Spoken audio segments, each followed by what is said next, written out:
Pernah lihat laporan keuangan yang tebelnya kayak gini? Pusing kan? Tenang, tenang. Anda nggak sendirian. Hari ini kita bakal bedah rahasianya bareng-bareng. Laporan tahunan tuh tebel, isinya angka semua. Dan jujur aja seringkali bikin kepala pening. Tapi gimana kalau saya bilang kita bisa ngertiin intinya cuma dalam 5 menit? Nah, untuk itu, kita bakal pakai studi kasus beneran. Kita intip laporan tahunan 2025-nya LP. Ini perusahaan pelayaran di Indonesia. Yuk kita lihat cerita apa sih yang sebenarnya disembunyiin di balik angka-angka ini? Caranya gampang banget. Kita cuma perlu jawab 3 pertanyaan simpel. 1. Perusahaannya untung nggak? 2. Fondasi keuangannya kuat nggak? Dan 3. Duit kasnya lari kemana aja? Simpel kan? Yuk kita mulai. Oke, pertanyaan pertama, dan ini yang paling penting. Perusahaan ini beneran cuan nggak sih? Jawabannya ada di laporan laba rugi. Anggap aja laporan laba rugi itu kayak rapor tahunan perusahaan.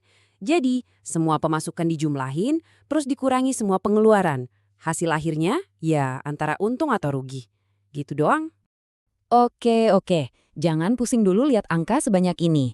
Coba deh fokus ke satu baris paling atas ini, penjualan dan pendapatan usaha. Ini yang namanya top line. Gampangnya, ini total duit kotor yang masuk ke perusahaan, sebelum dipotong apa-apa. Titik awal kita ada di sini. Nah, begitu kita bandingin datanya, kita langsung nemu sesuatu yang menarik. Pendapatan LTIP di 2025 ternyata turun loh dibanding tahun sebelumnya. Ini petunjuk pertama kita. Sekarang kita scroll ke bawah. Setelah semua pendapatan tadi dipotong biaya ini tuh, biaya operasional, bunga, pajak, macam-macam, kita bakal ketemu sama angka paling penting, jumlah laba. Ini bottom line-nya, duit bersih yang beneran jadi milik perusahaan.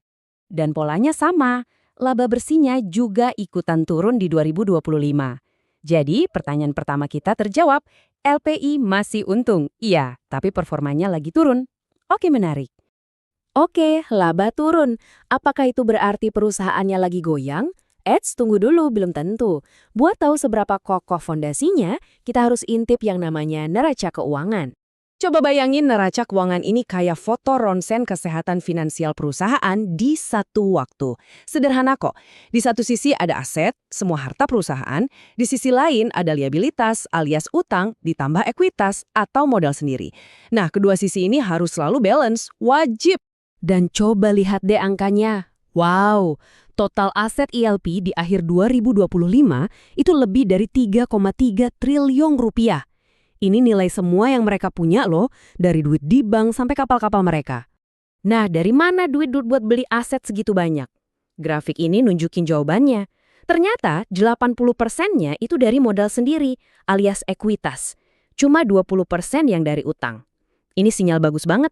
Artinya perusahaan ini nggak banyak ngutang loh. Nah, di sini ceritanya jadi makin seru. Meskipun labanya turun, total asetnya malah meroket dibanding tahun sebelumnya. Loh, kok bisa? Aneh kan?